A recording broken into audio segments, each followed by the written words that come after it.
Demand response cuts grid costs in constrained systems. Demand response cuts grid costs in constrained energy systems, research shows.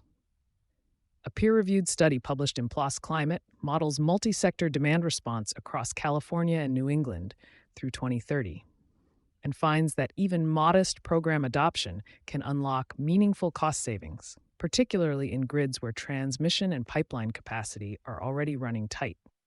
New England's energy system is constrained in ways that make routine grid management genuinely difficult.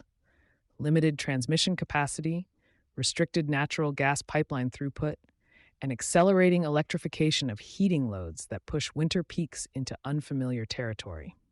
Into that situation, researchers from Simon Fraser University and Stanford University introduced a detailed model of multi-sector demand response and asked a practical question: how much can it actually help and under what conditions? The study, published May 8, 2026 in PLOS Climate, applied the open-source PEPSA USA energy planning model to both New England and California, running 156 scenarios across different demand response cost levels, pricing strategies, and natural gas price assumptions.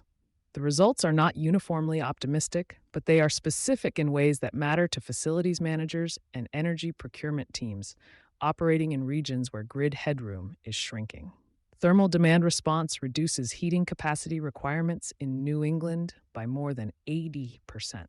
The most striking finding involves thermal demand response, specifically the ability of commercial and residential facilities to preheat or pre-cool in advance of grid stress events, rather than drawing power during peak hours. In New England scenarios, thermal demand response reduced total heat pump capacity requirements by more than 80% in several modeling runs, while still meeting the same annual heating load. This is not a marginal efficiency gain.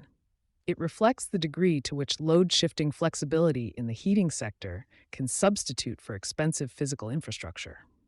The researchers note that even with conservative participation assumptions, the capacity reductions remain significant. Cost savings reach up to 40% in constrained grids at low DR participation rates. For procurement and finance teams tracking energy cost exposure, the sensitivity analysis is the most useful part of the study. System cost savings in New England scenarios peaked near 40% under favorable conditions, but the researchers note that significant savings appeared well before full program adoption. Participation rates below 20% were enough to capture the largest marginal gains because demand response targets the most expensive peak events first. Beyond that threshold, savings continue, but the marginal return per additional participant flattens. The implication is that organizations do not need to overhaul their energy management programs entirely to see real cost impact. Early, targeted participation in the right load categories delivers most of the available benefit. Carrier-specific DR pricing consistently outperforms blanket rate structures. The study compared two approaches to pricing demand response: a uniform rate applied across all energy types versus rates set separately for electricity, space heating, and space cooling based on each carrier's marginal cost. The carrier-specific approach reduced system costs more effectively in nearly every scenario. The reason is structural.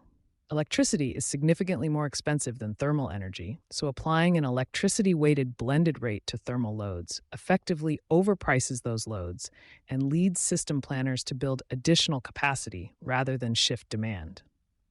Utilities and large energy buyers designing demand response contracts may want to review whether their current rate structures are capturing the full flexibility value of thermal loads or inadvertently pricing that flexibility out of reach. You've been listening to Sustainability Soundbites by Environment and Energy Leader. For partnership opportunities, please reach out to our team.